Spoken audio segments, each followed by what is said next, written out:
Inihahanda na ang reklamong isasampa laban sa driver na naghatid sa isa umunong hazing victim sa isang ospital sa Cavite. Suspect na siya, lalo't inabandona lang niya basta ang biktima. Mula sa Cavite, nakatutok live si Oscar Oida. Oscar!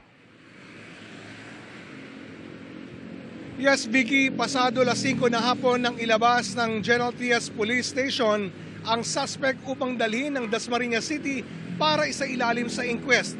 Isang case conference ang isinagawa kanina sa pakikipagtulungan ng General Trias at Dasmariñas Police para mabigyan ng hustisya si Kenneth Alcedo, ang pininiwalaang namatay dahil sa hazing.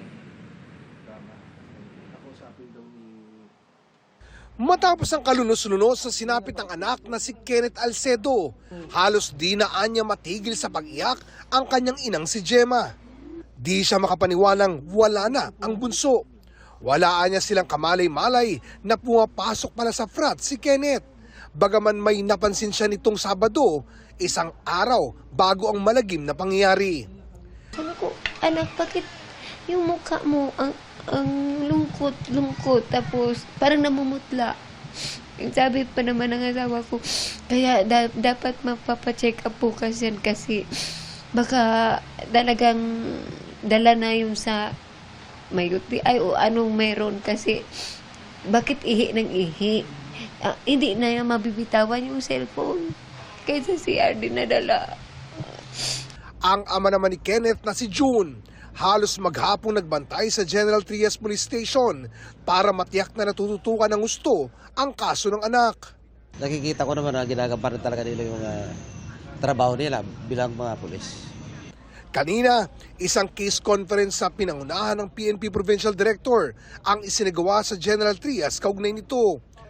Inihahanda na nila ang pagsasampa ng reklamo sa driver ng sakyang naghatid kay Kenneth sa ospital na sumuko kagabi. Nandito siya sa kustodiya natin at pinag-aaral natin kaso at may magpapile po tayo ng kaso. Kaya nga sir, nandito tayo para nakikis con tayo kung anong possible pasok siya doon sa RA 10053. Ang mga heinous crime naman sir, usually sir, yung reglementary period naman yan is 36 hours. Sa ngayon, nagtutulong-tulong na nila ang General Trias at Dasmariñas Police sa pagresolba sa kaso. Meron na tayo mga leads sa mga suspect at nangangalap tayo ng investigation ngayon ng mga ibang ebidensya pa as to the filing itong kaso na makasiguro natin na tatayo talaga at mapapanagot natin yung mga yung mga culprit or mga salarin sa nangyaring kasong ito. Samantala, Vicky, nananawagan naman ang mga magulang ng biktima sa mga kaibigan, kaeskwela o sinumang may nalalaman sa sinapit ng kanilang anak na lumutang na at makipagtulungan sa mga otoridad para mabigyan ng hustisya si Kenneth sa lalong madaling panahon. Vicky? Maraming salamat sa iyo, Oscar Oida.